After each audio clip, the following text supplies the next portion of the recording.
Et oui, nouvelle polémique avec la FIFA parce que il y a un choix qui pose question. D'abord, bonjour mon cher Éric Revel. Bonjour à tous. Quelle époque quand même, quelle époque. Quelle drôle d'époque. Vous avez décidé de vous intéresser à la diplomatie de l'arbitrage à l'occasion de ce match, Oui, précisément. une fois n'est pas coutume.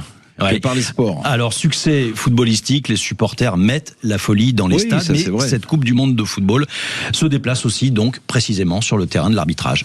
Bah oui, on critique souvent l'arbitrage, c'est un sport quasi national dans tous les pays. Arbitre, c'est un métier difficile, et puis moi, je défends toujours l'exercice de l'autorité. Mais cette Coupe du Monde, Jacques, 2026, est marquée par de très vives controverses arbitrales, des controverses qui ont alimenté les débats sur la neutralité des officiels et des soupçons de favoritisme qui pèsent.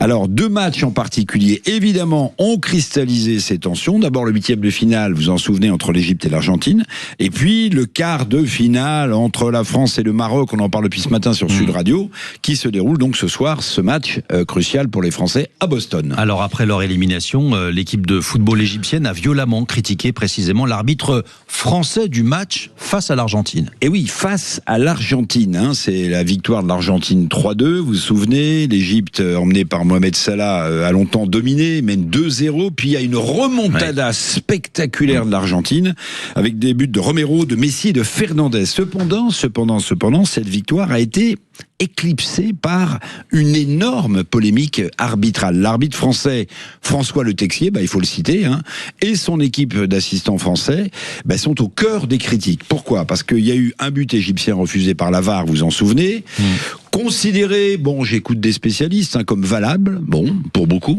Une faute non sifflée dans la construction du 3e but argentin, d'Amdi Fati, et puis des décisions qui ont été jugées systématiquement favorables aux champions du monde en titre, c'est-à-dire à l'Argentine. Du coup, la fédération égyptienne a officiellement porté plainte auprès de la FIFA, qui organise tant bien que mal cette compétition. La fédération égyptienne a demandé l'exclusion de notre arbitre français pour le reste de la compétition. Le sélectionneur égyptien Hossam Hassan a déclaré, écoutez bien Jacques, que le match était clairement truqué, que le mondial était dirigé vers l'Argentine et qu'il ne regarderait plus jamais la Coupe du Monde car il n'y a pas de justice, a dit le coach égyptien. Puis la presse égyptienne le lendemain a parlé du pire match sur le plan arbitral et d'un arbitre, le Texier national, qui n'était pas à la hauteur. Et voyons. Et puis ce soir, France-Maroc, précisément. Et là, on découvre que ce quart de finale sera arbitré par des Argentins. Curieux quand même, oui, donc le choc, la FIFA a désigné un corps arbitral 100% argentin, l'arbitre de champ, les 2 arbitres de touche, c'est dingue. Alors, pas de procès d'intention de ma part avant le match de ce soir, mais quand même, l'arbitre central, Facundo Tello, assisté de ses compatriotes argentins, il a forcément un biais conscient ou inconscient, parce qu'il est argentin.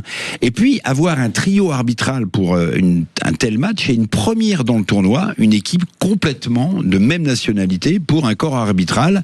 C'est dingue. Comment imaginer, avec un peu de chauvinisme, que ce trio d'arbitres va rester impartial ? Pourquoi ?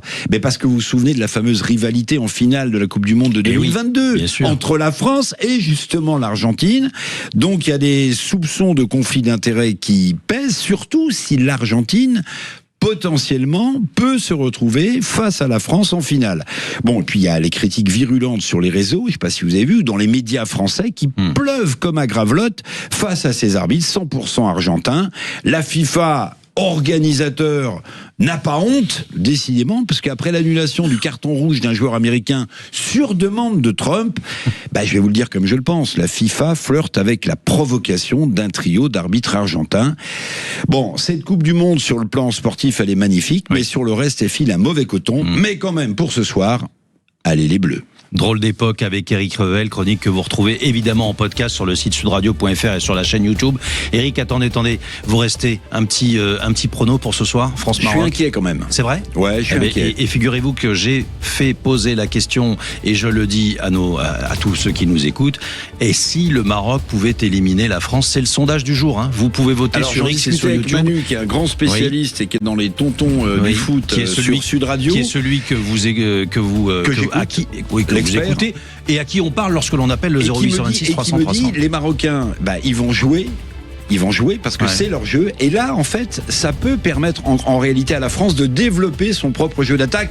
Donc pessimiste, vous savez, c'est le mot d'un peintre célèbre qui disait « Je suis désespérément optimiste ». L'arbitrage, c'est vous qui choisissez. Vous pouvez nous appeler au 0826 300 300. On en parlera tout à l'heure. Je recevrai également le vice-président de la région Normandie et porte-parole de la campagne de Bruno Retailleau. À 8h15, c'est le grand rendez-vous politique. Et dans un instant, Guy Carlier, il est là et vous allez voir comment il croque les personnalités de Sud Radio. Il est 7h52. Bonne matinée à tous.